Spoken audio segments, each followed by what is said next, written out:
Okay, guys, it's migration time. Now we're jumping straight in with it because there is not a lot of time between now and that final paper 2 exam on the 21st next week. So we're jumping straight in there with one of the biggest demographic shakeups in history. And in inquiry question 1, we're looking at the influences of globalization on movements of people within and between countries. Our first case study?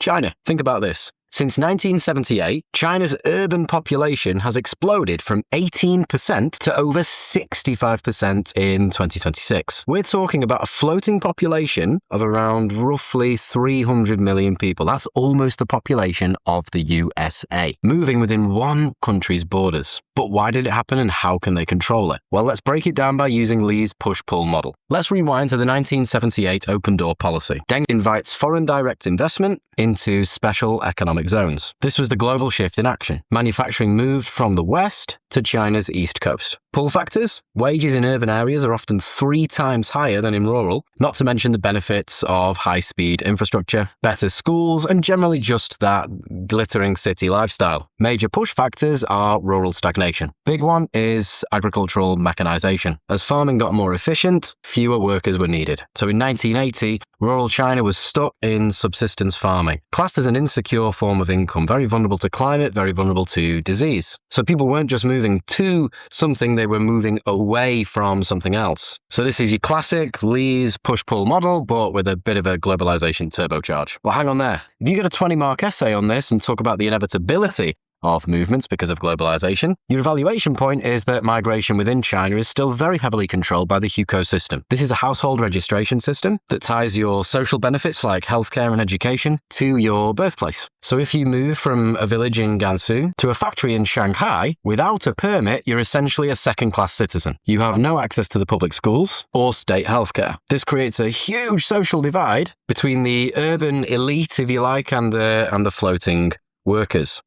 And then if you do want to buy a permit, a 6-month permit costs around 12 months' wages. So there's significant barriers to that migration, which can sometimes reduce the inevitability of that taking place. But what's your 2026 update? The game is changing a little bit. China is facing a rapidly aging population. And by 2026, this old age dependency ratio is skyrocketing. The government is actually getting more lenient with this hukou system. And certainly in your smaller to medium-sized cities, they need workers to contribute to the pension systems. One of the strategies is they are now pushing people towards these western provinces, like Sichuan, to balance the economy a little bit and stop these coastal cities from becoming overcrowded pressure cookers, if you like. So migration isn't just about the global shift anymore. It's also about this state-led internal rebalancing, which can sometimes have more of an influence than the external factors. Boom, China's internal migration. Right, quick pause. I know you're thinking about paper 2, but just a little bit of a hint and a bit of a heads up. I will be releasing details of my paper 3 masterclasses or my paper 3 intensive courses over the next few days. But let's get that paper 2 out of the way first, but keep checking the link in my bio for any updates on what paper 3 options are available to you. I know for a fact this is one of the most under-taught papers, but it's one of those papers where if you just know the nuances of the mark scheme, you can claw back some of the marks that you maybe missed in paper 1 and paper 2. So just a quick interlude, but keep your eye on the bio. Thank you. So China is not our only point of focus for internal movements within countries. While China was opening its doors, the UK was slamming its factory gates shut and closing down factories, mostly in the north. This was the wave of deindustrialization, which led to the spiral of decline. So these UK industrial heartlands in the north and certainly in the Midlands all but collapsed. So between 1966 and 1994, the UK lost around 4 million manufacturing jobs. But globalization didn't hit everyone equally. Enter 1986. Big Bang policy. This deregulated the financial markets, turning London into a global hub for finance. The result, a massive north-south drift. Wealth, investment, and people flooded towards London and the south, leaving the north in that spiral of decline, with high unemployment and low job density. So let's look at the numbers. By the 2010s, average weekly earnings in London were around 40% higher than those in the northeast. House prices in the southeast became 2 to 3 times higher because the value just skyrocketed. So again, if we look at Lee's push-pull, push, lack of high-skilled jobs, leading to brain drain as graduates from the north just headed south. And then the pull, we've got the London effect, unlimited career progression and global connectivity. But as every A-level geographer knows, globalization is a double-edged sword. The south has become pricey, doesn't even begin to cover it. Average London rents are now coming in at around 50% of take-home pay. And for young professionals, this is a massive hit. So we're seeing a very much a kind of counter-urbanization, regional relocation trend. High-speed fiber and the post-pandemic economy have created this remote work revolution. And they've sort of disconnected the whole where you work and where you live relationship that used to exist. Why pay $2,500 for a studio in somewhere like Shoreditch when you can have a townhouse in somewhere like Leeds and zoom into a boardroom and ultimately live a much better life because the cost of living is lower? And your 2026 golden nugget is the Northern Powerhouse. It's finally gaining teeth. Despite the HS2 drama of scaling back HS2, the 2026 Northern Growth Strategy has unlocked billions for the northern economies. And Northern Powerhouse Rail is slashing, or it will slash, those travel times between places like Manchester and Liverpool. In addition to this, most players have moved. The BBC's moved up to Salford Quays, and now we've got tech giants and clean energy firms flocking to the Teesside Freeport and places like Humber. So yes, globalization once pulled everyone to the south, but what we're seeing now is that trend reversing. Now, sometimes our links to globalization and internal migration are not just within that economic sphere. We need to be able to link it to the environment as well. So sometimes internal migration is not just a pull towards a better life. Sometimes it's a fight for survival. So let's head to Bangladesh. This is one of our front lines of globalization-induced climate change. Globalization has led to huge increases in trade and therefore the increased combustion of fossil fuels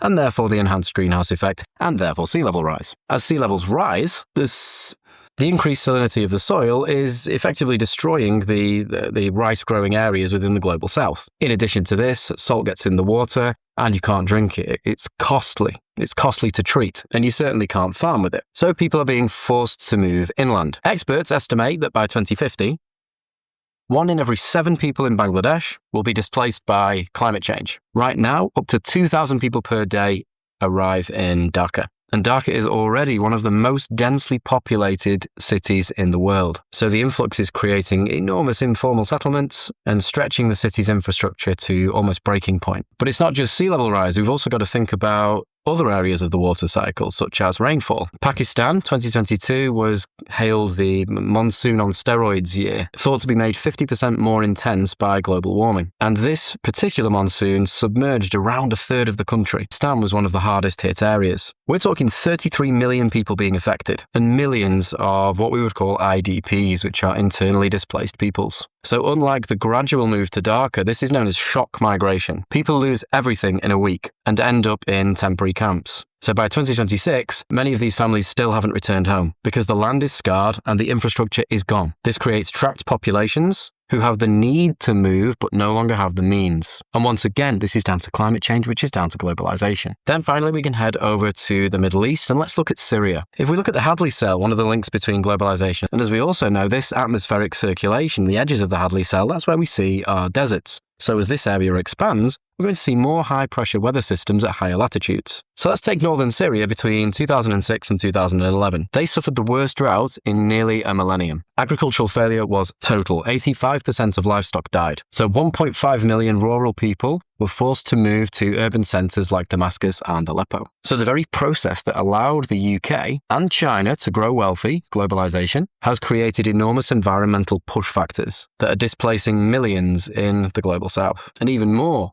these environmental movements are creating international friction, which we'll come on to, because these IDPs often become international refugees. So if you can't live in your own country because the land is underwater or it's a desert, where do you go? Which leads us perfectly now into our international migration section, which again, we can link to globalization. So we've seen how the drought pushed 1.5 million from rural areas in Syria to the urban areas. Now here's a bit of a globalization link that we can suggest is one of the causes of huge amounts of international migration from this particular region. In 2011, This drought, the increased population densities, was one of the catalysts for the Arab Spring uprising. But one of the things we've got to look at in the MENA region is why did it spread so fast? Well, because of shrinking world technologies, specifically social media. A gift of technological globalization allowed protesters in these main urban centers, and not just in Syria, in places like Libya, Tunisia, to coordinate in real time. So inspired by these events in Tunisia and using hashtags like #ArabSpring, videos or footage of these protests spread throughout the MENA region as the younger populations led the revolt against the corrupt ruling elites. But naturally, the government's response is always to crack down on any of these protests. So under the Assad regime, the civil unrest turned into what was a brutal civil war, which transformed these IDPs into international refugees. So by 2015, the world was witnessing the European migrant crisis, with over 1 million people crossing the Mediterranean in a single year. So this is the ultimate example of globalization doesn't just involve creating pull factors. We have significant push factors that can push people across international boundaries. But obviously we've got to be evaluative of this. We've always got to be evaluative. It's A-level geography. So is this movement inevitable? We've got to start evaluating the scale of these flows and the degree to which they've remained consistently high over time. Is movement from this area still peaking? No. International migration from Syria to the EU has slowed significantly. Why?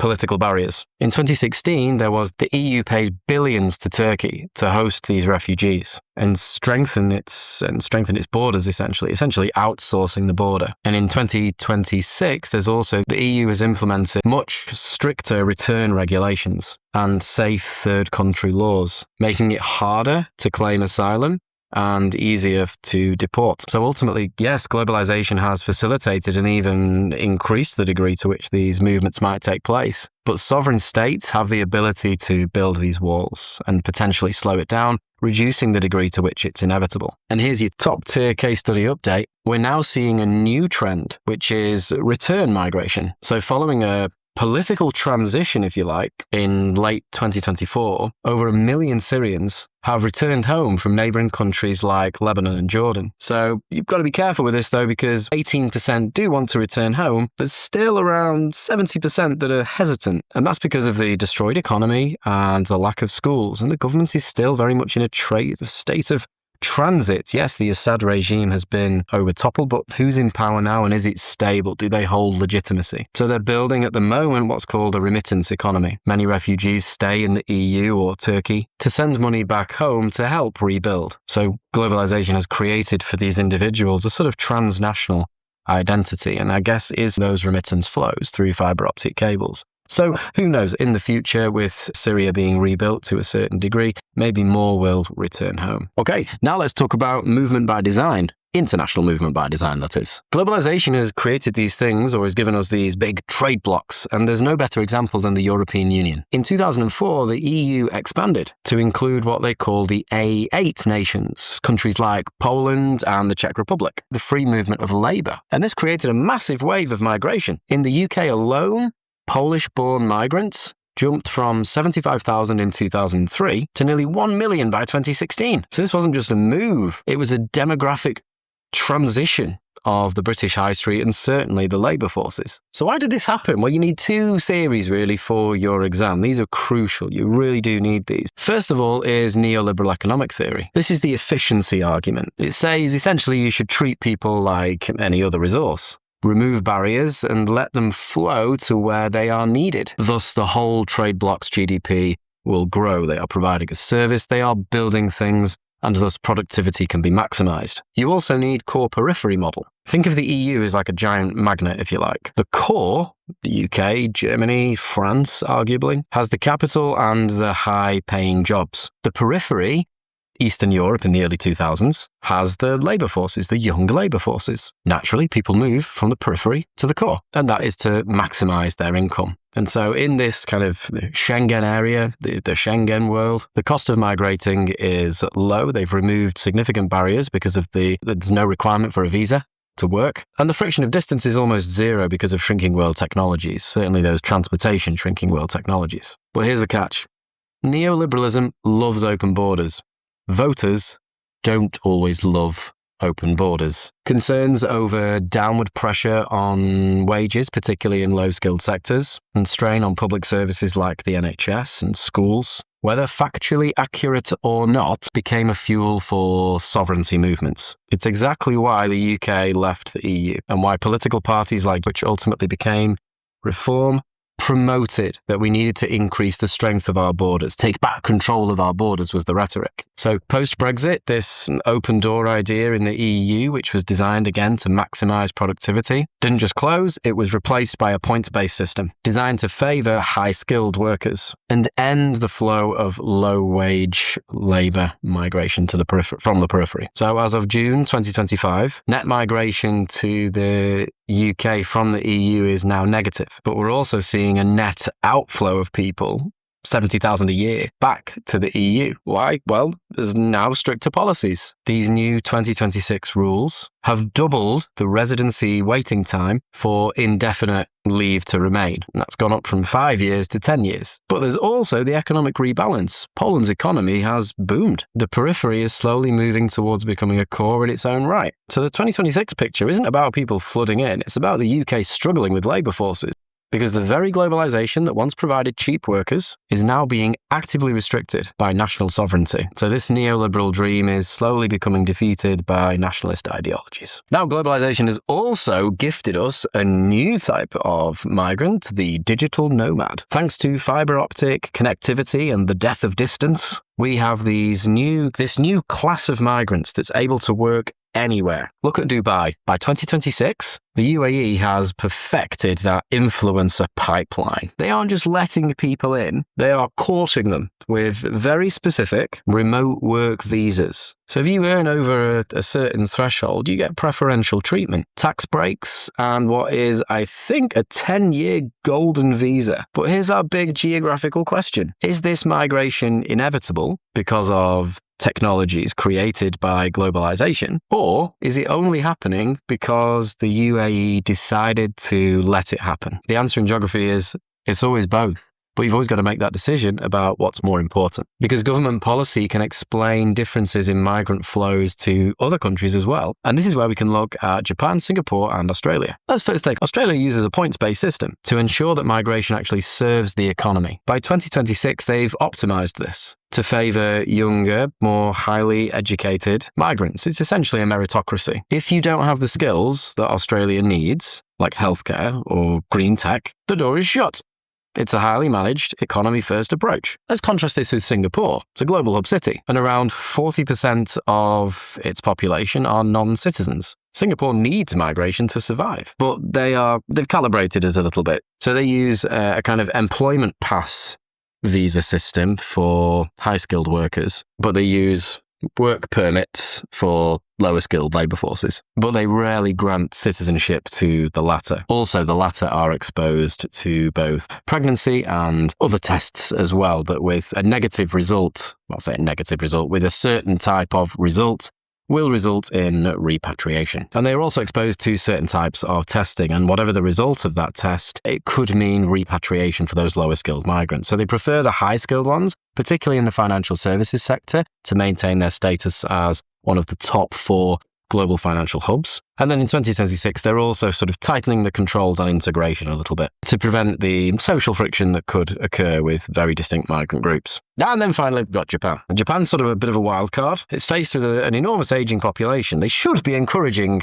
migration, but for decades, they've chosen cultural homogeneity over economic growth. So even in 2026, with their very specified worker visas, Japan remains one of the hardest places to get permanent residency, with only 1% of people passing their national citizenship test. That's a very low pass rate. You thought A-level geography was hard. Try doing the Japanese citizenship test. Rather than letting more people in, they're trying to solve the issue with automation and robotics. So it remains to be seen, but their policy choice is based around social cohesion. So there we go, that's 3 examples of sometimes there might be more important things than globalization that determine the rates of migrant flows. Okay, so we've talked about those economic reasons why people move between countries, but let's face it, sometimes migration is not a choice, it's a political shove. So globalization didn't cause, or not directly anyway, the 2022 invasion of the Ukraine by Russia, but it did determine the response. By May 2026, there is still 4.3 million Ukrainians living under temporary protection in the EU. This was a political choice by the EU to bypass standard visa hurdles. But that initial movement was created by an international conflict. Now, if we contrast this with the Rohingya Muslims in Myanmar, political persecution and ethnic cleansing by the majority Buddhist government has forced nearly 1 million people into Bangladesh, into these refugee camps in Cox's Bazar. And it's putting enormous pressure on these places. So in Cox's Bazar, food rations have been slashed to just $7 a month per person due to global funding cuts. So these people are trapped and they aren't global enough to move to the West. So political drivers here seem to be 100% of the story. And let's not forget the DRC. As of 2026, the DRC has one of the highest levels of IDPs, internally displaced peoples, in the world, amounting to 9.7 million people. This isn't the global shift and it isn't digital nomads. This is raw conflict over mineral resources. People are moving within the DRC to escape the M23 rebels and militia violence. And what's the background to this? Well, it's probably, and this is something that we're going to look into, it's probably a consequence of the border that was drawn around this territory. So this proves our point. In many parts of the world, internal movements are a consequence of internal political violence, making them a far more profound cause than anything to do with any kind of economic agreement. And again, something that we need to focus on in terms of, is this migration inevitable with globalization? The answer, again, is no. We've got to ask, so why isn't everyone moving? Surely globalization has facilitated the movement for absolutely everyone. This is where we come on to our enormous intervening obstacles. For some, there's a language barrier. As of 2026, the UK has introduced even tougher rules, requiring many migrants to prove that they can speak to an A-level standard of English just to settle. So if you don't speak the language of a certain country, the shrinking world feels, well, as big as ever. Cost as well. We've got to consider cost. Migration is expensive. Smugglers can charge £10,000 plus for a Mediterranean crossing. So a farmer in rural DRC, for example, that might as well be $1 billion. And then, of course, we've also got skill segregation as well. Globalization loves elite migrants, but fears the low-skilled ones. So in 2026, we're seeing, yes, a global war for talent, particularly if you're something like an AI engineer or working in the STEM sector. The world is literally your oyster. But if you're a subsistence farmer or any other kind of low-skilled labor, the borders are like steel walls. So ultimately, to conclude this bit about globalization inevitably creating migration, is it inevitable? Conclusion? No, it's never inevitable. Has it had a profound impact? Absolutely. It created the open door in China and the digital nomad in Dubai. But we've always got to consider, could there be things that are more important? And is it always possible for everyone? The answer is always a debate.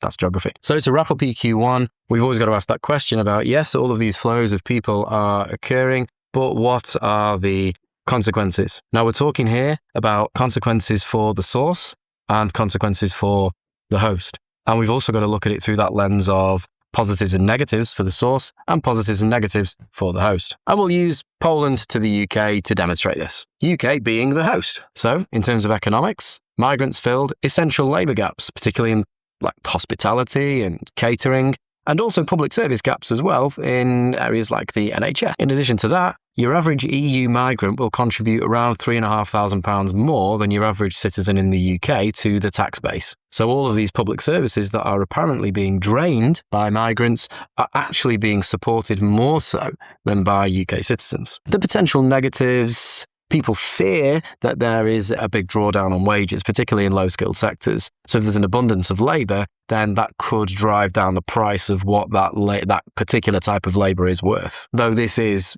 heavily debated. In terms of social benefits, brain gain. The UK attracts highly skilled individuals whose education was essentially paid for by another country. Social costs, again, these are put forward as fears rather than facts. We've got pressure on public services, GP waiting times, school places, particularly in sort of primary schools and particularly in those sort of hotspot towns in areas like London. And there's also the pressure on social housing as well. But again, you've always got to ask that question in the migration module: fear versus fact. Cultural?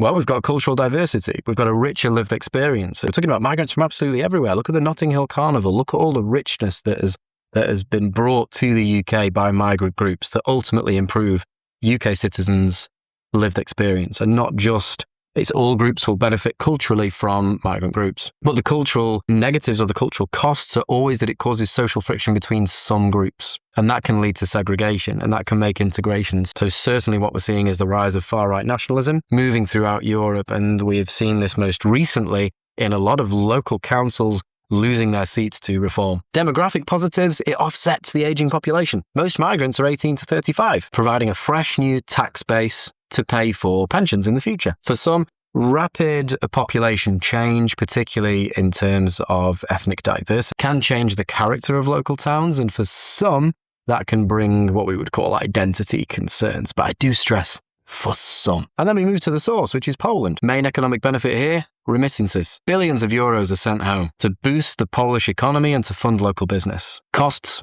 brain drain. Loss of the brightest and hardest working individuals can stall national growth and decrease productivity. But as we said before, maybe the trend is reversing and people are moving back to Poland now as it's becoming a core in its own right. Social, returning migrants bring new skills, languages, and maybe global work ethics as well, which can increase equality. One of the big social costs, I guess, is that children are often left with grandparents while the parents go to work, which in some cases is leading to a bit of a family breakdown. Cultural, Poland becomes more integrated with the EU and adopts more Western values, which can then be imported back. But then they've got the potential loss of traditions as the youth move away and that remaining population becomes elderly.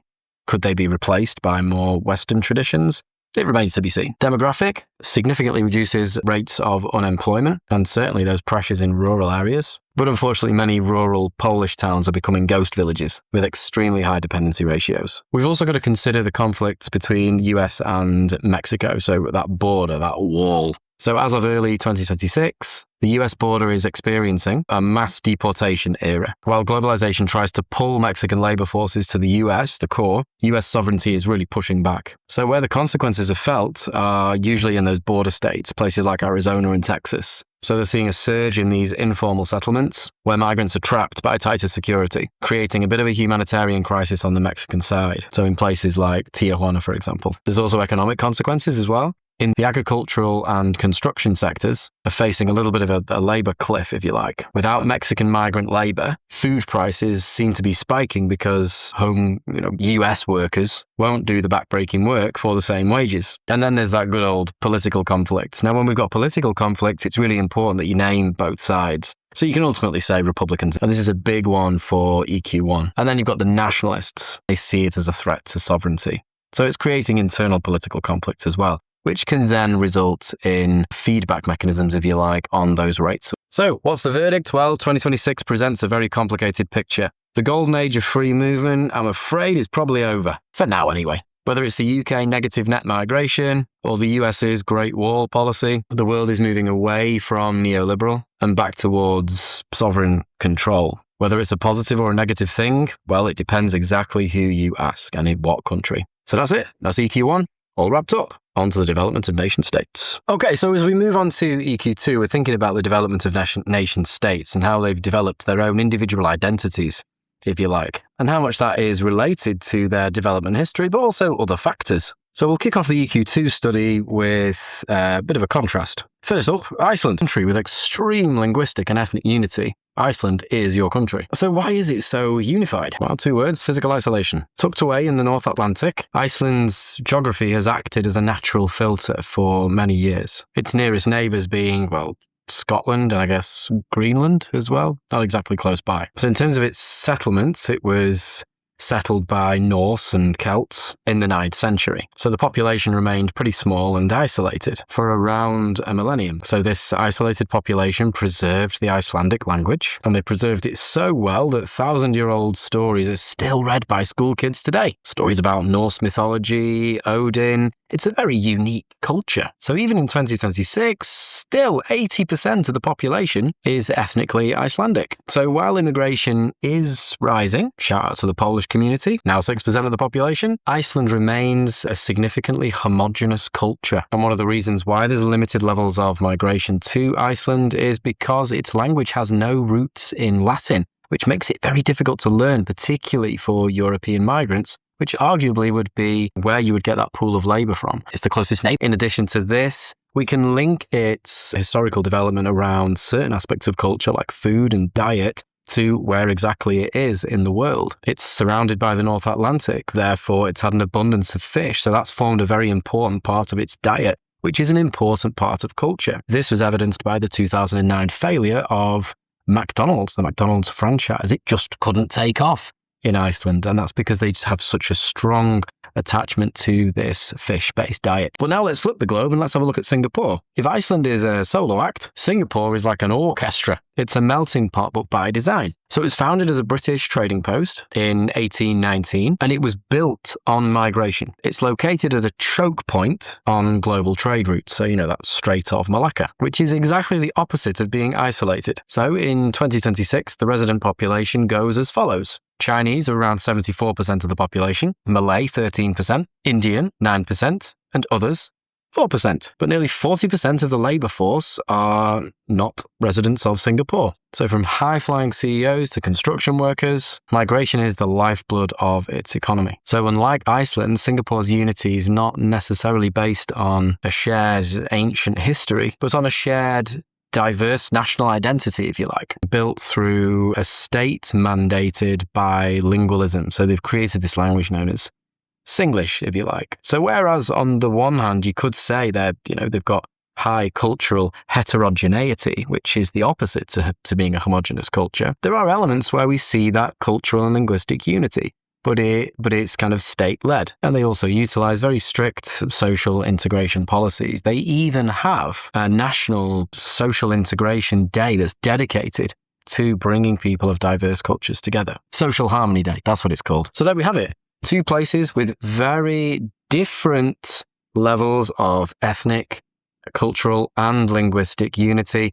And we've managed to break down the reasons for those differences. Now, physical geography, again, becomes very useful to us when we consider the difference between physical borders and what we call colonial borders, which were drawn. So if we consider physical geography borders first, let's take France and Spain. They're very different places, but they're right next to each other. But they've been separated by an enormous no-entry sign for millions of years, the Pyrenees. This is a physical border, and it follows the watershed of the mountain range, stretching nearly 430 kilometres. Because the border was natural, it had legitimacy. People on both sides did it because it made geographical sense. It's stable, it's clear, and it's rarely contested. And it meant that there were very low levels of migration between these two countries, and that invasions for centuries were nearly impossible at large scales. So the government developed, and it developed from that population. They developed that shared history, that shared cultural unity, that shared linguistic unity. And then leaders of those two places, those two nation states, emerged from that population. And so governments managed to maintain a sense of legitimacy. So even though there are democratic elections, a lot of people accept election results because that is just the characteristic of European states, because they have historically been separated by national borders and they have long histories, shared histories. But now let's look at the colonial border. In 1884, European powers met at the Berlin Conference to essentially carve up Africa like a cake. They didn't care about people on the ground, they cared about resources and territory. So they drew up these geometric borders. You can literally see them on the map. Now let's take Rwanda. The borders drawn by Germany and later Belgium forced different groups together. The main groups in Rwanda being the Hutus and the Tutsis. Now when the Belgians took over, they didn't just draw the border, they played divide and rule. So even though the Hutus were the majority at 85%, the Belgians gave all the power, education, and government jobs to the Tutsi minority, who were 14%. Why? Because the Tutsis looked more like Europeans. They even issued identity cards based on ethnicity. But by the time the colonizers left, the fuse was lit. The majority eventually overthrew the Tutsis, but that resentment didn't go away, it festered. Breaking point, April 1994, and this was the Rwandan genocide. So this is the ultimate sovereignty crisis, and definitely something that you need to bring into migration. When the government isn't seen as legitimate in its own country, because the borders and power structures were forced upon them by outside rulers, if the state doesn't respect the nation, you're left with this lack of legitimacy, which is not a problem that European nation states face. And again, we can link it back to the types of borders. And often in these situations, when there is that lack of legitimacy and there is that conflict, we're left with a very dangerous power vacuum. And don't think this is just history. By 2026, the ghosts of these borders are still causing wars. So the spillover of that conflict is exactly why the DRC is still a war zone today. Rebel groups move across these artificial lines because in their eyes, the colonial borders mean so legitimacy isn't just one of these political buzzwords, if you like. It's the difference between peace and decades of conflict. Now we can move to looking at what we would call contested borders. So sometimes borders are there, but where they actually lie is contested by either two countries or a number of countries. And then we have what's called a disputed region. And there can be many reasons why there are contested borders. There can be historical and ideological claims. There can be physical geography claims in terms of resources, and there can even be religious claims too. So let's first look at Russia-Ukraine. This is the clash of sort of historical claims versus sovereignty. Russia's 2022 invasion was fueled by a claim that the Ukraine is actually part of a greater Russia, as well as the fact there were threats that it would join NATO and the EU. So this is why significant areas within the Donbass region, where there was a lot of people who claimed to be ethnically Russian, speak the Russian language, would say that they are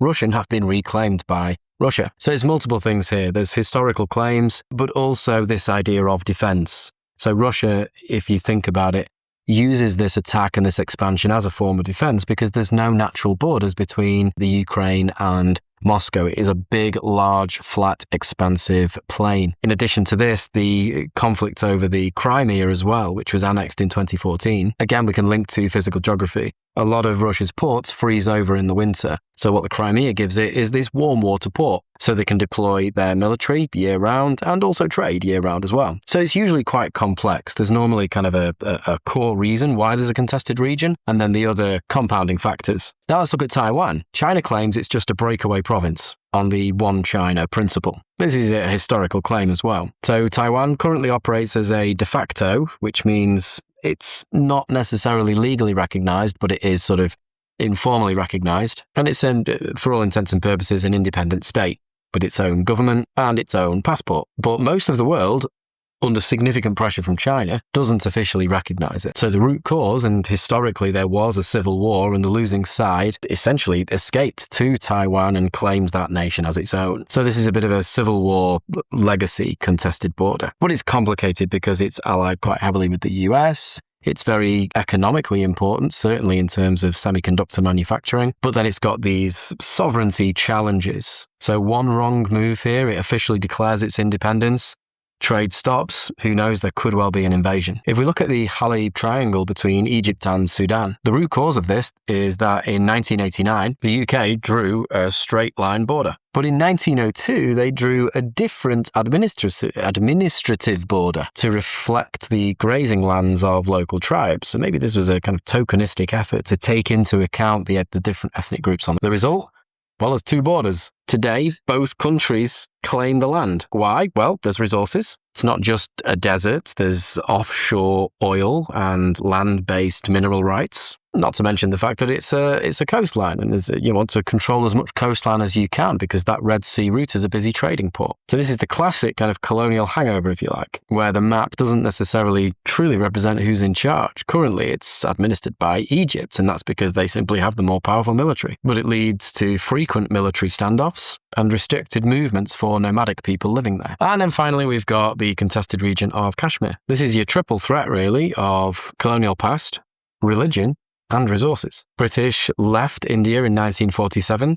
They didn't decide who got Kashmir. Religion. Pakistan claims it because of its Muslim majority. India claims it based on legal deed of accession. But one of the main conflicts here is over the resources, particularly water. It's essentially a high altitude, geopolitically contested region because it controls the headwaters of the Indus River. Whoever controls Kashmir controls the water supply for millions downstream. And unfortunately, the main headwaters, or the majority of the main headwaters of the Indus River, are actually on the side of India-administered Kashmir. They go there first. So if it were to become completely Indian-controlled, then they would have control of those headwaters. Same thing if it was Pakistan.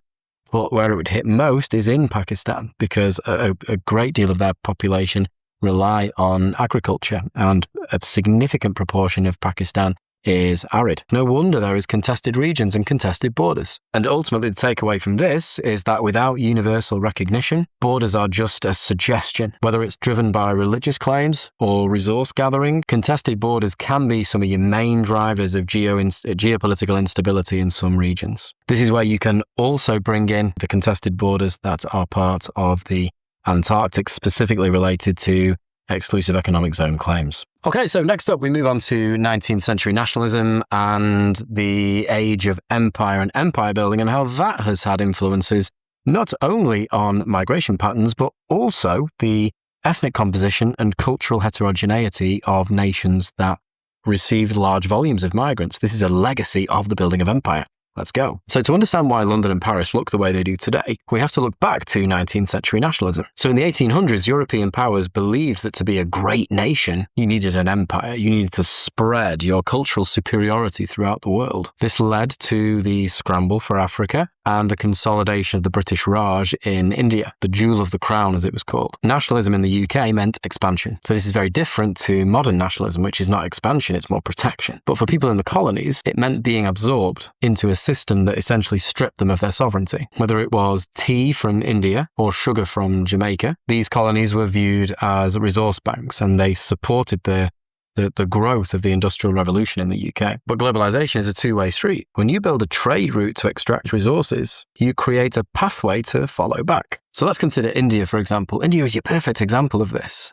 So if you consider that the old relationships of the imperial core and the peripheral follow the same pattern of core periphery today. When we exported a lot of our cultures, it was art, language, sports, it was also education systems as well. And populations within these colonies then absorbed these cultural traits. So it made it very easy for them to migrate to the UK.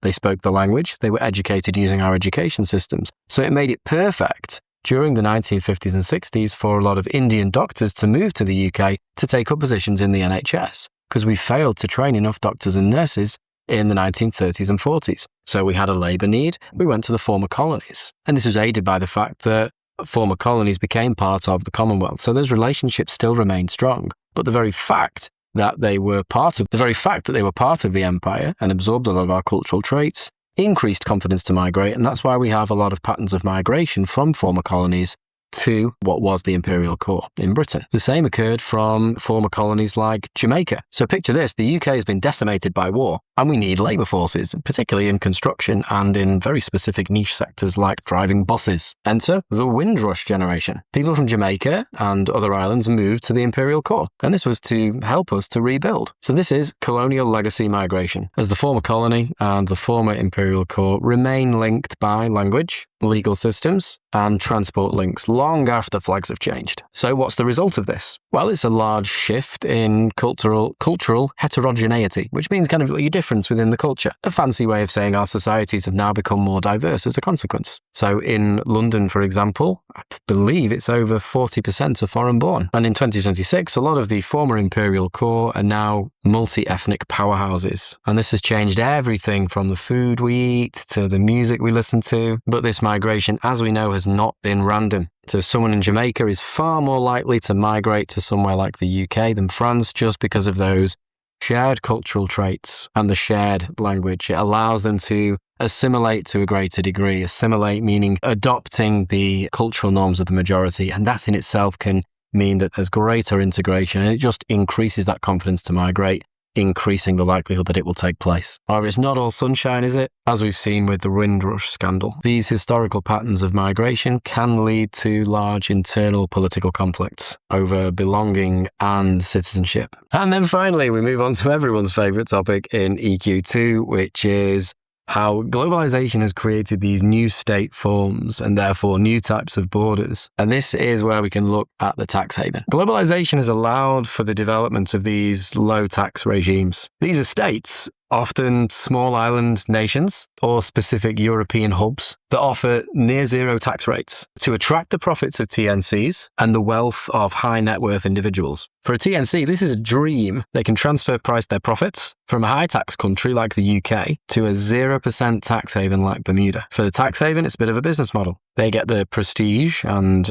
high expat spending, even if they don't get the tax revenue, which stimulates economic growth in its own way. And most governments and IGOs, like the IMF, have historically accepted this, because under neoliberalism, this was seen as efficient. But in 2026, the tide looks as though it's turning a little bit. Yes, while TNCs retain a lot of their profits, and then that can be reinvested into and potentially lead to more trickle-down within the economies, this is still being questioned as an economic model. Right now, the OECD Global Minimum Tax, Pillar 2, is now live, aiming to set a floor of 15%. Though as of January 2026, critics say that there are still loopholes and that US-based firms are still watering it down. And also we've got NGOs like Oxfam and the Tax Justice Network that have significant objections to the very existence of these places because it creates global inequality. When TNCs shift their profits to these tax havens, the source countries, often developing nations in the global south, lose out on billions in tax revenue that could fund schools and hospitals.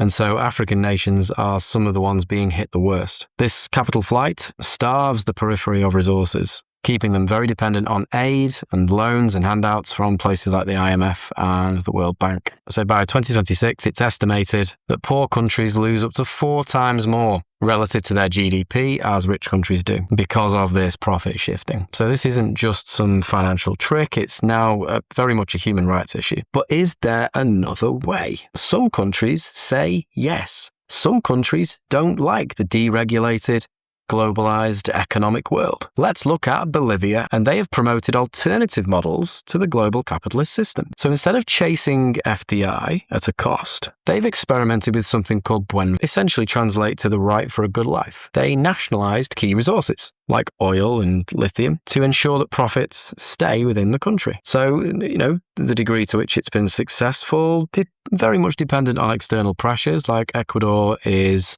under significant pressure from the IMF to cut back on the degree to which it's nationalised, as we know, and as we'll look into, the strict structural adjustment programmes require them sometimes to open their borders and privatise, whereas Bolivia continues to push this model. So this model prioritises social sovereignty over global integration. They recognise that the current system is unsustainable, which is a direct challenge to, the capitalist system. Built into these economic models is this idea that, or a recognition, if you like, that production has an environmental cost. Production and consumption have an ecological cost and an ecological footprint. So built into the price of the goods that is produced is the fact that there was environmental degradation. So you are paying for the recovery of that environment that suffered as a consequence of that production. In addition to this, we've also got companies that are experimenting with different models. John Lewis, for example, they are John Lewis PLC. And when you become an employee there, you also become a shareholder. So it's kind of rebalancing the idea that the people right at the top are achieving a significant proportion of that wealth. And then you've got companies like the Co-op as well that offer a membership model. So as soon as you become a member, you immediately become a shareholder and you have a right to say about what the trajectory of that company might be. So there's all sorts of alternative economic models that are emerging as a consequence, but mainly because of this global inequality. When you've got the top 1% owning more than the bottom 50% combined, there's something wrong with the model. Okay, then we move on to EQ3. Now, one of our main focuses for EQ3 is the United Nations. And you'll have covered a lot of this already in globalization and certainly superpowers, particularly when we got into the World Bank, IMF, and the WTO. But there's also some other things that we need to bring in here, like the UNSC and some of the environmental focus as well. So first of all, let's start off with the scale, because we've got to be able to talk about the growing importance of the UN. In 1945, the UN was relatively small, with a membership of around 51 countries that had signed the UN Charter. Today, it's a massive 193-member organisation. It's grown in importance because it's the only place on Earth where a superpower sits in the same room as a small island developing nation that might be sinking into the sea. Its importance is also evidenced by the fact that there's a growing number of organisational bodies within the UN that act in different ways, and there's a growing remit as evidenced by the fact that there's a large number of sustainable development goals. Now, the real power within the UN sits within the United Nations Security Council, and within this council you've got 5 permanent members. They all have veto power. There's 10 rotating members as well. The UNSC's structure is kind of in a fossilized state, if you like. It's still in that 1945 structure, which was essentially that the 5 permanent members were the victors of World War II. India, Brazil, and Germany are all demanding permanent seats. So the legitimacy of the Council is very much under fire. There's a little bit of a governance gap considering how much that the world has changed. And that makes managing global political conflicts around the world almost impossible when those five powers don't see eye to eye. But every now and again, they do. There are certain areas where we can consider the UNSC to be an effective body within the UN. So when the UN wants to kind of flex its muscle, if you like, it uses Article 41, which is economic sanctions. And since 1966, the UNSC has established 31 sanction regimes. Iran is the big one. The UN has passed multiple resolutions to cripple Iran's shipping, banking, and crucially their energy sectors. The goal?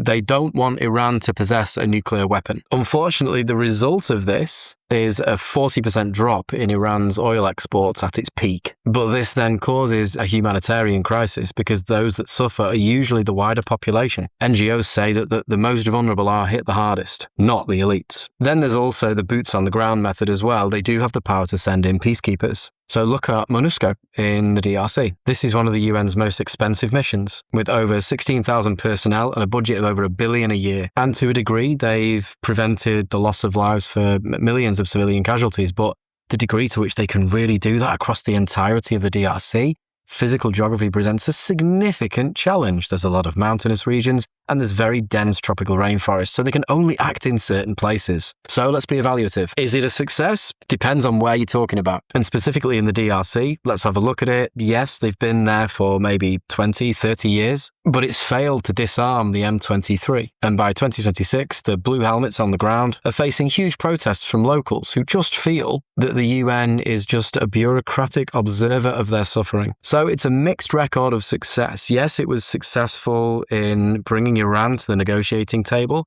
particularly when those economic sanctions were released with the Iran deal. But in places like the DRC, the ability for peacekeepers to actually make a difference in the face of civil war and some very powerful rebel militia groups is questionable. We've also got to consider that the UNSC doesn't act when it should have done.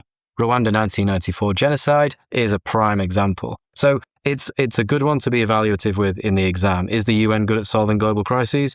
Depends on which one you're talking about. And then what we've also got to consider is that with the, I would say, increasing weakening of these institutions to actually do anything, considering the UNSC deadlock, where geopolitical rivals just sanction each other so to the point of ineffectiveness, countries are increasingly acting unilaterally. There is no better example of this than the US. So frustrated by Russian and Chinese vetoes, the US is increasingly taking it upon itself to police the world, and that has seen a resurgence. It started way back with Iraq, and then in the mid-2020s, we've seen a resurgence of the US acting independently of the UN, but not just the UN, independently of NATO. So while the UN debates, the US uses secondary sanctions, threatening to cut off any country that trades with Tehran from the US dollar. So this is your kind of Lone Ranger strategy that the US are now adopting because of this deadlock that it's facing within. The US argues that it's protecting human rights and global stability, but the rest of the world sees this as a violation of sovereignty. Maybe not the rest of the world, but there's certainly a significant chunk of the world that certainly sees this. So with the world's biggest superpower ignoring the UN, it tells everyone else that this rules-based world is very much optional and is giving that message that might is right. And we're even seeing those increasingly unilateral responses from China as well. So whereas China tends to avoid direct military conflict where it can, favouring economic growth and that growth of the political pillar of power, it's established what's called IOMED, which is a mediation. So it's playing more of a mediation role with a number of countries signing up to this organisation. But then Trump is obviously countering this with his Board of Peace. So it's a bipolar power struggle, if you like, for who takes the major role on political crises. But we are certainly seeing that dwindling and the increased ineffectiveness of the UNSC. So whereas political crises are the remit of the UNSC, we look at economic crises and kind of economic issues as the remit of what we would call the global bankers, which are the IMF, the World Bank, and the World Trade Organization, and to a certain degree the World Economic Forum, but we're not going to cover that in this video. So these are established, again, post-World War II, and these IGOs had a clear mission, global economic management. But I think if we're a bit more real about this, they were designed to spread global capitalism, and this idea of free trade and neoliberal economic theories and models. So the IMF, acting as when you're in a financial crisis, some kind of debt. World Bank, funding development projects, mainly in line with infrastructure. And the WTO, which polices trade but pushes for lower tariffs and subsidies to allow goods to flow more freely. Now, this system became incredibly effective for delivering growth to the developed world. It created a stable, predictable market that allowed for TNCs to flourish. But the rules of the game weren't the same for everyone. Now, that's not to say that they haven't had some successes. Let's look at Ghana in 2015, a debt crisis that was spiraling out of control because of very high interest borrowing and a drop in the value of their commodity prices. There was a $918 million bailout package. And yes, they were, the structural adjustment programs were imposed, but ultimately it led to income growth and it led to increased FDI within the country. And as a consequence they have benefited from economic growth within Ghana. Same in the Philippines as well. 2014, post-Typhoon Haiyan, there was the Philippine Rural Development Program, which was designed to increase the efficiency of produce moving from rural areas to urban centres. They simply invested in improving the roads. It ticked a lot of boxes because a lot of people working in rural areas, in fact 50% of the workforce in rural areas were women, increasing gender inequality, but also household incomes increased by around 5%. So there are some successes, but then there are those who question the success based on this idea of, is it a debt trap? Are these structural adjustment programs and these HIPC policies, heavily indebted poor country policies, really in the best interests long-term for these nations? The money always comes with strings attached. So to get a loan, countries have got to privatise industries, cut government spending, open up their markets, and sometimes devalue their currency to encourage that increased FDI. The record is fairly brutal with regards to this. Let's first take Jamaica. In the 1970s and 80s, forced Jamaica to lower tariffs, allowing cheaper US imports to flood the market. So with large-scale unemployment, less trained doctors, less trained teachers, the long-term trajectory is one of socioeconomic decline. Let's now look at Tanzania and Bolivia. In the late 90s, the World Bank was really pushing for the privatization of water systems. Water, the most essential of human needs. So in Cochabamba, in Bolivia, prices skyrocketed up to 30% overnight. And this happened so fast that people were literally arrested for collecting rainwater. And it led to the water wars and the total collapse of public trust in private industries to manage something as essential as water. The HIPC initiative, the Heavily Indebted Poor Countries Initiative, was supposed to cancel debt, but critics argued that it just pushed them further and further into the neoliberal economic model, which, exposed them to exploitation. So it stripped them of their economic sovereignty. They weren't choosing their own path. The World Bank was choosing it for them. And it was that path of integrate into the global economic model, or we won't cancel the debt. And in the global capitalist system, those that know the most and have the most money often do the best at the expense of others. That's not the whole picture, but it certainly happens that way. It certainly happened that way over history. And finally, let's look at the WTO, the referee of trade. It has led to significant increases in the volume of trade since its inception in the 1990s. But by putting pressure on developing nations to lower tariffs and lower subsidies, it's actually made it easier for large TNCs to enter. So a local startup in Ghana can't compete with a multi-billion-dollar TNC operating at economies of scale. This free trade then often leads to deindustrialization in the developing world before they've even had a chance to take off. So it keeps the global south as the main provider of raw materials, while the core keeps the high-value manufacturing. It's that classic maintenance of the dependency cycle. But, membership of these IGOs is almost universal. If you want to trade, you have to join. But because the global system feels so Western-centric, and because it feels so much like you're giving up such a chunk of your economic sovereignty, we've seen the rise of regional trade blocs like USMCA, again, focusing on economic cooperation. There's less social integration, but with that economic cooperation, it is set to be one of the biggest trade blocs in the world. But they maintain that control, don't? So regionalism in 2026 is now really challenging globalism, with the rise of institutions like BRICS Plus, offering alternatives to IMF lending with the new development bank. There is an alternative financial system that is growing. You don't have to rely on the Western dominance. Yes, it is still here, particularly within these organizations, with the US holding 16% of the voting share in the IMF and the World Bank, essentially giving them veto power because you need an 85% majority. But the cracks are starting to show. So whether they will remain the main bodies by which economic control is managed or economic development is managed remains to be seen. And there's a lot of crossover here with superpowers in the bipolar financial world that is emerging. Okay, so now we move on to the final part of Inquiry Question 3, which is all about how the UN gets involved with global environmental concerns and global environmental issues. We break this down into the atmosphere, the biosphere, and the hydrosphere because they get involved in the different spheres in different ways. Let's start with the atmosphere. If you want a success story, there's no better place to look than the Montreal Protocol, brought in around 1987 in response to a shrinking ozone layer. This is probably one of the most successful environmental governance stories of certainly the 20th century. The problem is that a lot of our activities were releasing CFCs, and these degraded the ozone layer. When there's a hole in the ozone layer, more UV radiation reaches the Earth's surface, specifically UVB radiation, which is the one that people are worried about because it causes skin cancer. The action, 198 countries signed an agreement to phase out and then eventually ban these substances. So as of 2026, the ozone is well on its way to a full recovery. Many believe that there will be full recovery around 2060. However, and here's your evaluation, a major scientific study released just in April actually revealed a bit of a loophole. While the protocol banned CFCs for products, it didn't ban them for chemical manufacturing. And emissions from these processes are now 7 times higher than we originally thought. So it proves that even what are considered perfect treaties still need updating to stay relevant. But we're still on track, I believe. I think we're still on track for that ozone recovery. So CFCs, Montreal Protocol, that is a success story. Now let's compare this with the Paris Climate Agreement.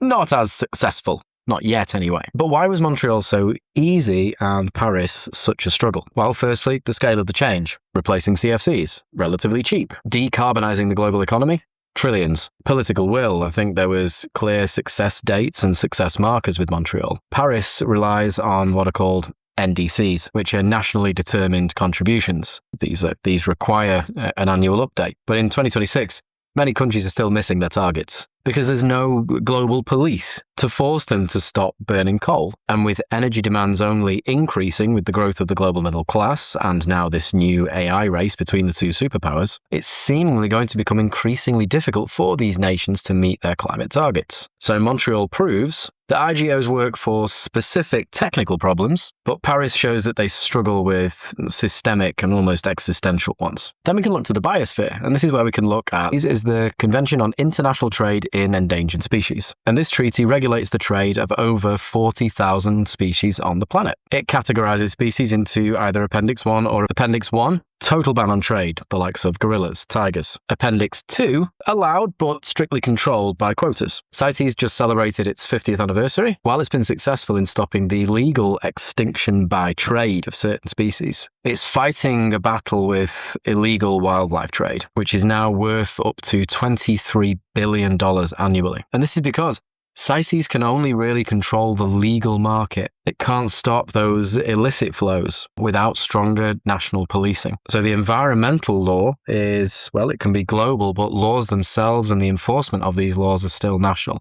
And some countries have a greater ability to control these flows than others through national legislation. So, mixed bag of success, but certainly steps in the right direction. And then we look to water, the hydrosphere, when we can break this down into the oceans and the rivers. And UNCLOS is essentially the rulebook for this sphere. Signed by 168 parties, it essentially declares who owns what. So you have territorial waters, that's 12 nautical miles from your coastline. That is where you have ultimate sovereignty. But then there is your exclusive economic zone, which is 200 nautical miles from your coastline. That's where you have exclusive access to living and non-living resources. So the state has sole rights to fish, oil, gas, absolutely everything. And UNCLOS is instrumental in communicating with other groups as well that also monitor the rules of the oceans in terms of that environmental protection. So for example, some restrictions that have been brought in more recently with the shipping of oil, you can't just rely on single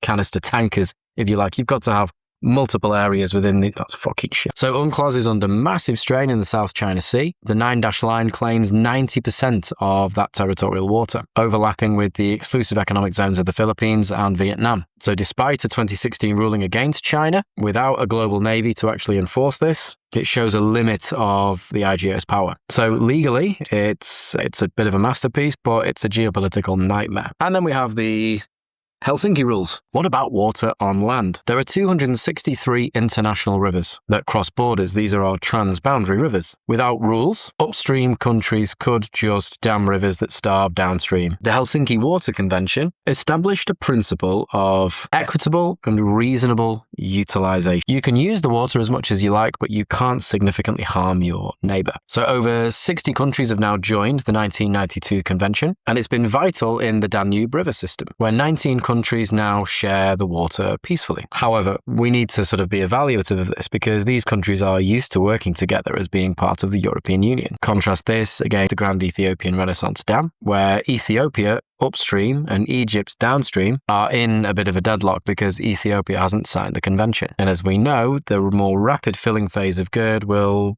significantly decrease the discharge down to Egypt with the Nile, and Egypt relies on the Nile for 95% of its water needs. So IGO laws for rivers only work when these powers sign on the dotted line. So in terms of the oceans, the big one for you in 2026 is the High Seas Treaty, also known as the BBNJ, which is beyond national jurisdiction. While it's been decades in the making, it's officially entered into force in January 2026. This agreement under the UNCLOS framework, under the existing UNCLOS framework, the first ever universal environmental rules for the protection of international waters. Before this, only about 1% of the high seas was protected. Now this treaty gives IGOs the legal power to designate marine protected areas, and this is in the middle of the ocean. So this allows marine life to recover from decades of overexploitation. So it's a shift from the freedom of the seas to now protection of the global commons, to avoid that tragedy of the commons. So while the High Sea Treaties is kind of like a new bit of legislation, there are also some veterans like the IWC, which is the International Whaling Commission. Established back in 1946, the International Convention for the Regulation of Whaling was set up to manage whale stocks for the industry. But over time, its mission has shifted quite radically. It went from managing a resource to actually protecting certain species, and it instigated a global moratorium on commercial whaling. So it proves that IGOs can evolve,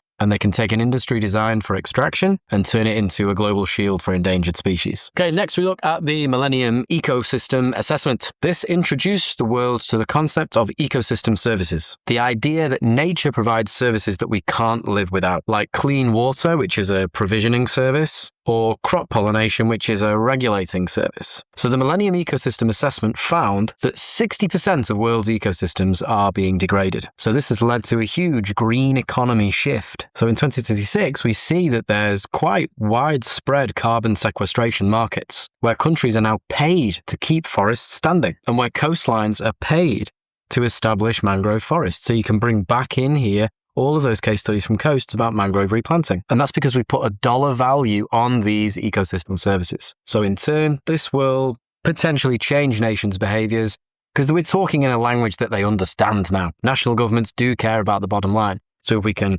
reconcile those priorities of economic growth whilst not at the expense of environmental degradation, then this is potentially one of our success stories. And then finally, let's talk about the coldest, windiest place on the planet, and that is Antarctica. Before 1959, 7 countries claimed slices of the continent, and things were getting tense. So to stop a Cold War land grab, the Antarctic Treaty System was born. And this is quite a unique piece of global governance. But why is that? Because it pauses the whole sovereignty debate. It bans all military activity, nuclear testing, and waste disposal. And it's the only place on Earth where Americans, Russians and Chinese scientists work side by side in total peace, and a gold standard for IGO management of the global commons. But, and there's always a but, is this treaty permanent? In 1991, the Madrid Protocol was added, which specifically bans all mining-related activities and oil drilling. But this ban is up for review in 2048. But the pressure is really building now as global resources dry and countries are transitioning towards renewable energies requiring huge amounts of energy storage. Countries are eyeing up Antarctica's enormous mineral wealth. And there's a lot of reports emerging of scientific surveys by the permanent 5 members of the UNSC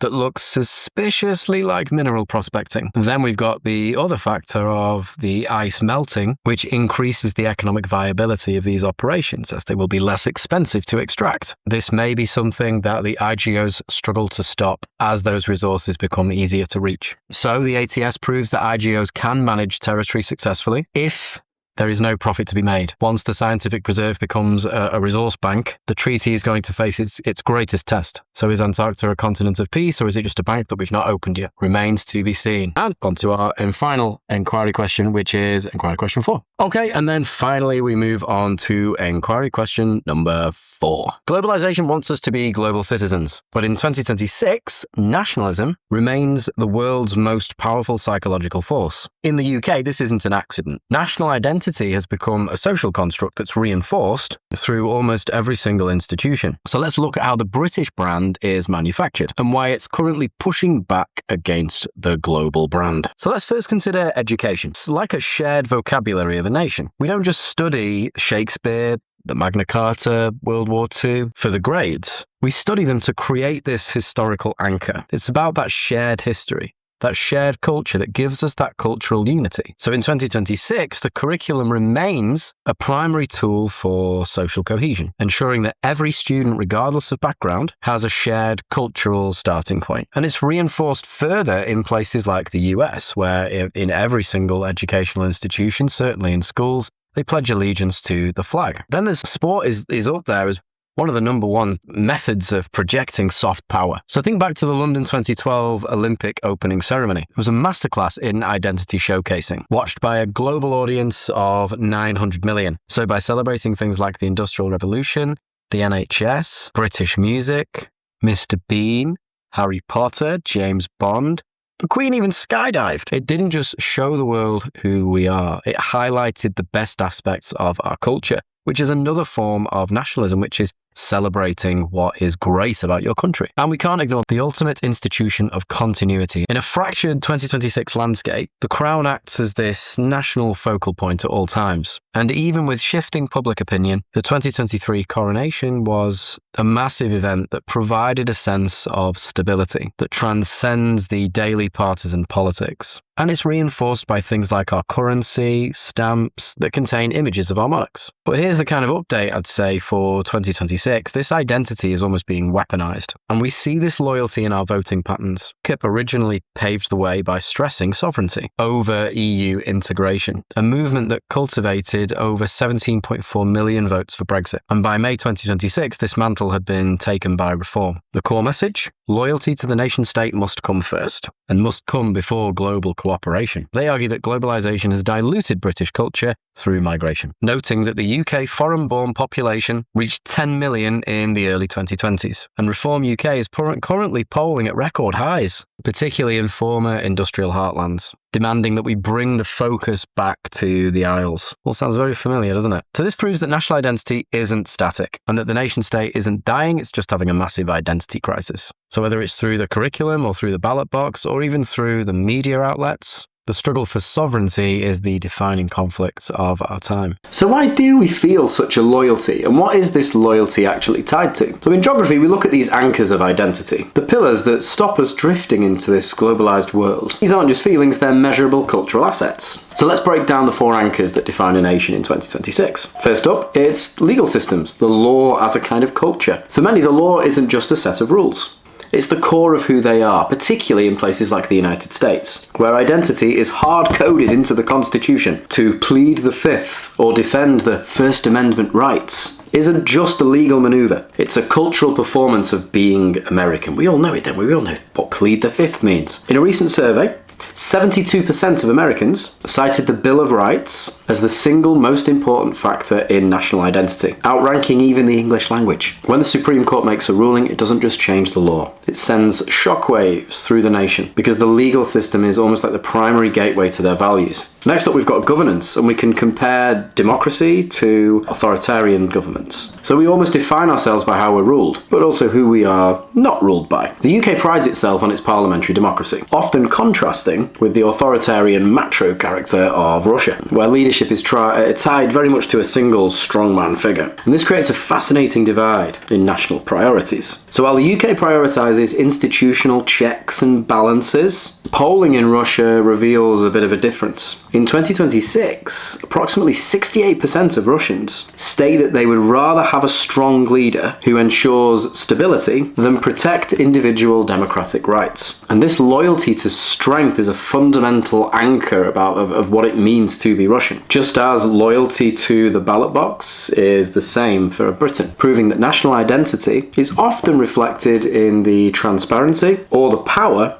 of the government. Next up, we've got national character, these elements, these myths, if you like, of national character, the stories the nation tells itself. For the British, it's that idea of the stiff upper lip, stories of during the Blitz. These aren't just cliches, they're psychological anchors that create a sense of belonging and I guess resilience during a time of crisis. And then finally, we've got the fact that it could be tied to landscapes. So sometimes your identity is literally the earth under your feet. For the English, the rolling green countryside is the ultimate, immortalized in constable paintings, feels like, and the connection is deeply political. During World War II, propaganda posters featured images of the rural areas, overlain with text, "You're Britain. Fight for it now." And it famously used the rolling South Downs to motivate soldiers. The message was they're not just fighting for the flag, but the very soil that they are standing on. And this is why we created national parks in 1949 to protect these spaces, and Greenbelt land, Greenbelt policy to protect rural areas. So it's a legislative effort to freeze our identity in the landscape. And when that landscape is violated, the outrage is very apparent. So think back to that fury over the felling of the Sycamore Gap at Hadrian's Wall. It wasn't just a tree, it was a living monument to the northern landscape. So as climate change and infrastructure projects like HS2 alter these sacred spaces, we see a rise in what's called environmental nationalism. So if the landscape changes, people feel that their identity is under threat. So legal rights, the way we vote, the stories we tell ourselves, and the hills we walk, these are the four anchors that keep the nation state alive in the globalized world. But now we come to the problem. Most countries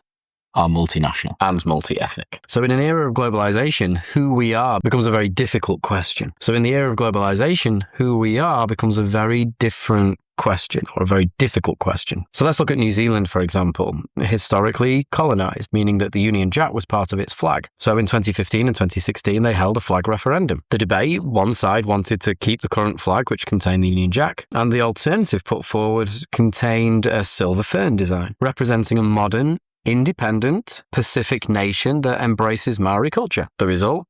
They voted to keep the old flag, 56% to 43%. So that's by no means a landslide. If anything, it just shows how complex loyalty is. Even in a progressive, globalized country like New Zealand, many people, especially older generations, felt that changing the flag was a betrayal of their history. And it proves that national identity is contested. So as globalization pushes us together, these international borders of identity are becoming far more prominent. And we see this in the UK with Scottish and Welsh nationalism too. If you were to ask your average person in both of these locations, you wouldn't know what response you would get. So what's your nationality? Would you say they're Welsh? Would you say that British? It's the same in England as well. What kind of British are you? It's very, very difficult. And this is where we've got this idea of the idea of nationality being contested. Okay, on to the next key idea. So what we moved on to now are the threats to national identity, and it comes from three areas. Let's first talk about brands, companies in the UK. If I said to you Jaguar Land Rover, you'd think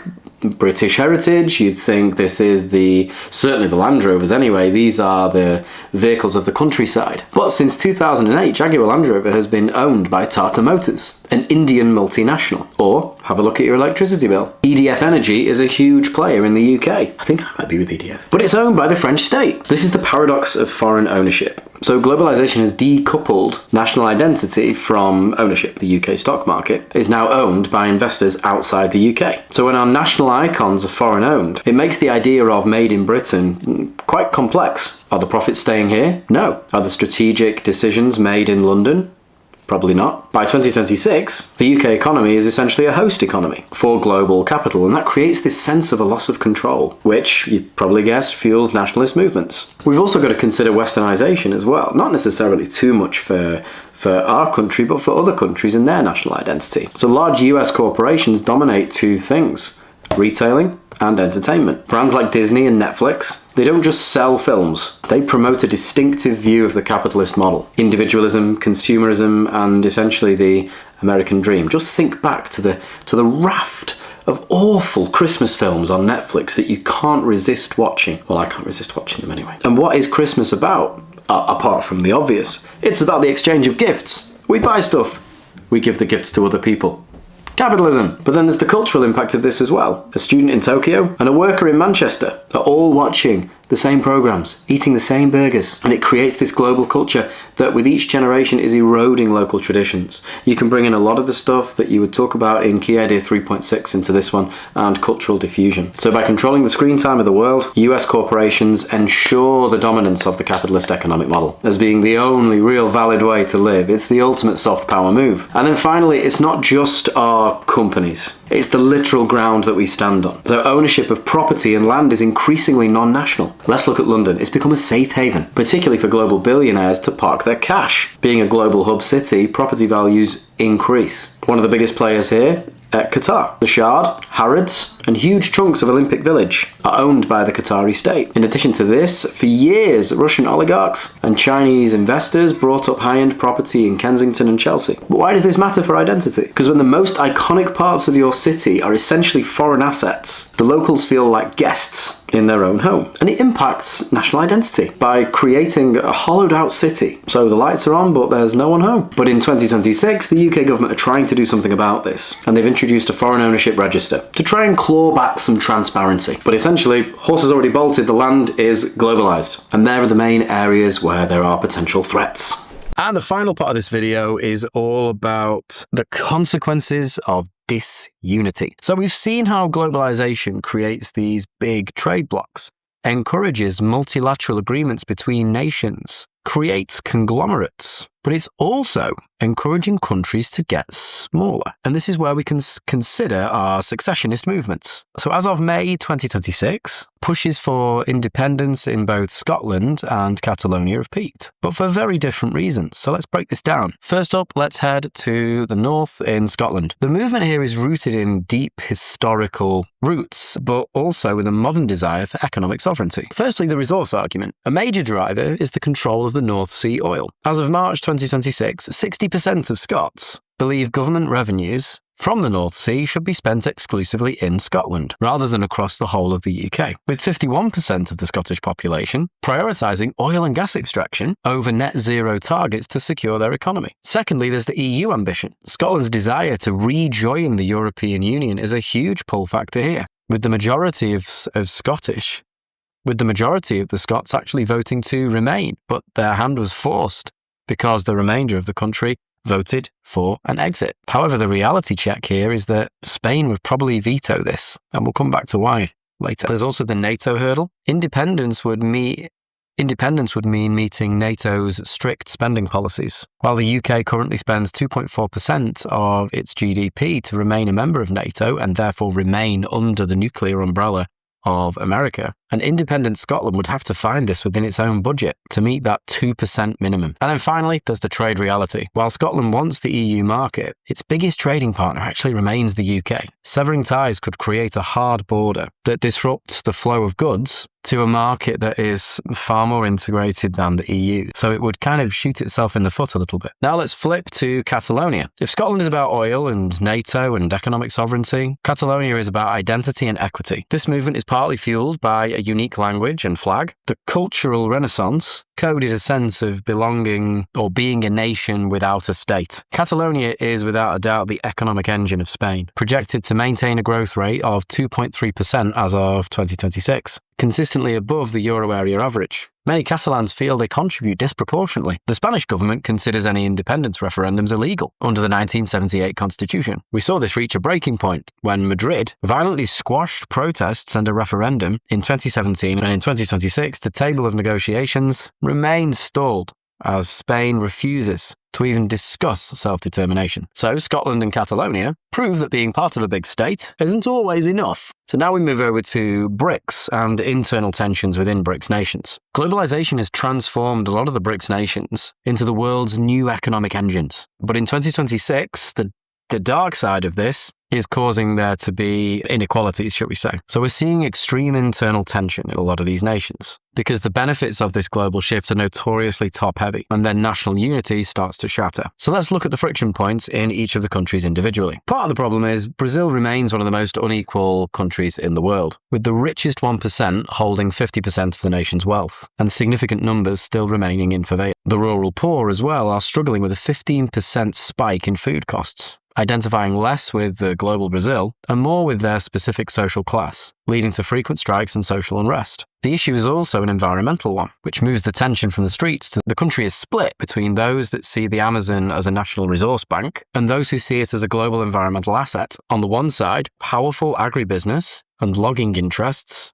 push for deforestation to expand cattle ranching and soy farming, but on the other hand, the government and environmentalists are fighting to protect the lungs of the planet. But there is a glimmer of hope. Satellite data from 2026 shows deforestation falling to its lowest levels since 2014, seeing a 36% drop in cleared forest between late 2025 and March 2026. However, this progress is fragile. While deforestation is down, wildfires have increased by a third, and the pro-development Congress remains a constant threat to this environment. Next up, Russia. In Russia, the friction is rooted in the extreme concentration of resources. The economy is heavily dependent on primary exports of oil and gas, which enriches a tiny circle of Kremlin-linked elites. So Russia has one of the highest rates of wealth inequality in the developed world. The top 10% of households own 83% of the nation's wealth, which is a staggering amount. Again, creating those tensions, particularly as economic sanctions have hit those in the lower socioeconomic status the hardest. Then we move to India. This is where we have a religious divide. It's currently grappling with a profound ideological shift. Under Prime Minister Modi, the shared national vision is being replaced by a deepening religious polarization. It's increasingly split between the Hindu majority, which makes up nearly 80% of the population, and the Muslim minority, accounting for around 14%. And recent election results have shown how Hindu voters strongly support Modi's policies, while Muslim voters are strongly against it. And critics argue that the communal rhetoric has reshaped public discourse to define India as a Hindu nation rather than a secular one, which for some has created concerns about their future citizenship rights. Also, the uneven social contract means that as the country grows, the top 1% still holds 40% of the wealth, while the poorest half of the population receives only 15% of national income. So you have the quaternary success of Bangalore. It's like the Silicon Valley of the East. But on the other, you have the rural population of over 800 million people, still dependent on subsistence farming. And many times this has created enormous farmer-led protests that have rocked the capital. And then finally, we move to China, which is where we see a democracy versus communism kind of tension. So in China, the ultimate tension isn't just about money. It's about the communist government versus the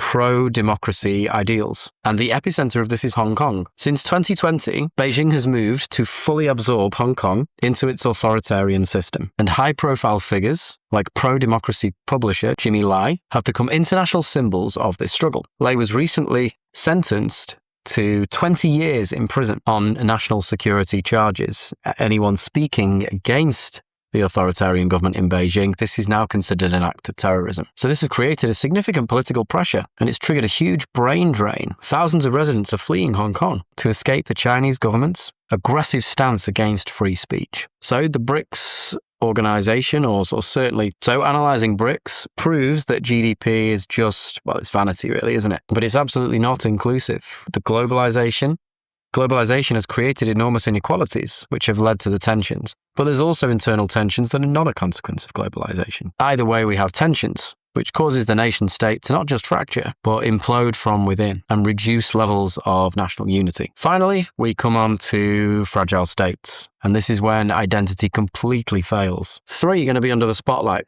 Somalia, Haiti, and Afghanistan. In these places, national identity is often a myth. Why? Because there's usually a very stark divide between the elite, often tiny groups that control the military, and foreign investment groups, TNCs or foreign governments, interested only in resources like minerals in Somalia, and then the wider population, who are often trapped in poverty with zero trust in the government.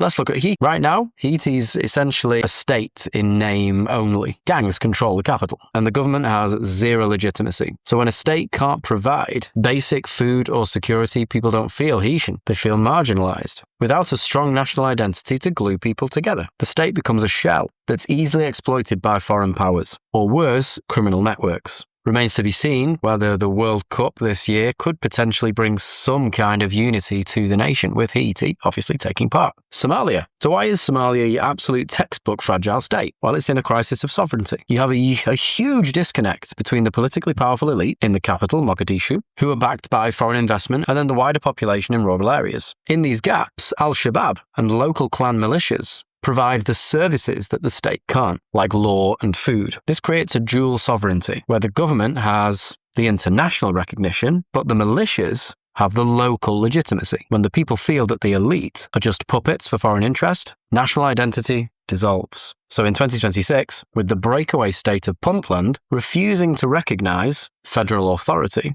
Somalia isn't one nation. It's a collection of competing identities. And then finally, it's Afghanistan. The state has control but zero legitimacy. And by mid-2026, the crisis has deepened. Roughly 22 million people, that's nearly half the population, now require life-saving assistance. And the Taliban's gender apartheid has officially erased women from public life. As of 2026, January, female civil servants have been completely terminated from their roles, with international aid falling 16% this year, and the economy has effectively collapsed into a subsistence model. So, Somalia is a state that can't govern.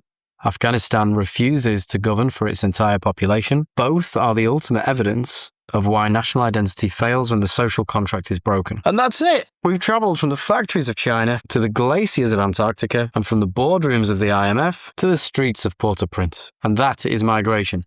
It's a monster. We'll be covering all this stuff on the Sunday this weekend, getting you ready for that Thursday. Hopefully see you there. Otherwise, I hope you've enjoyed the video. Keep up the good work.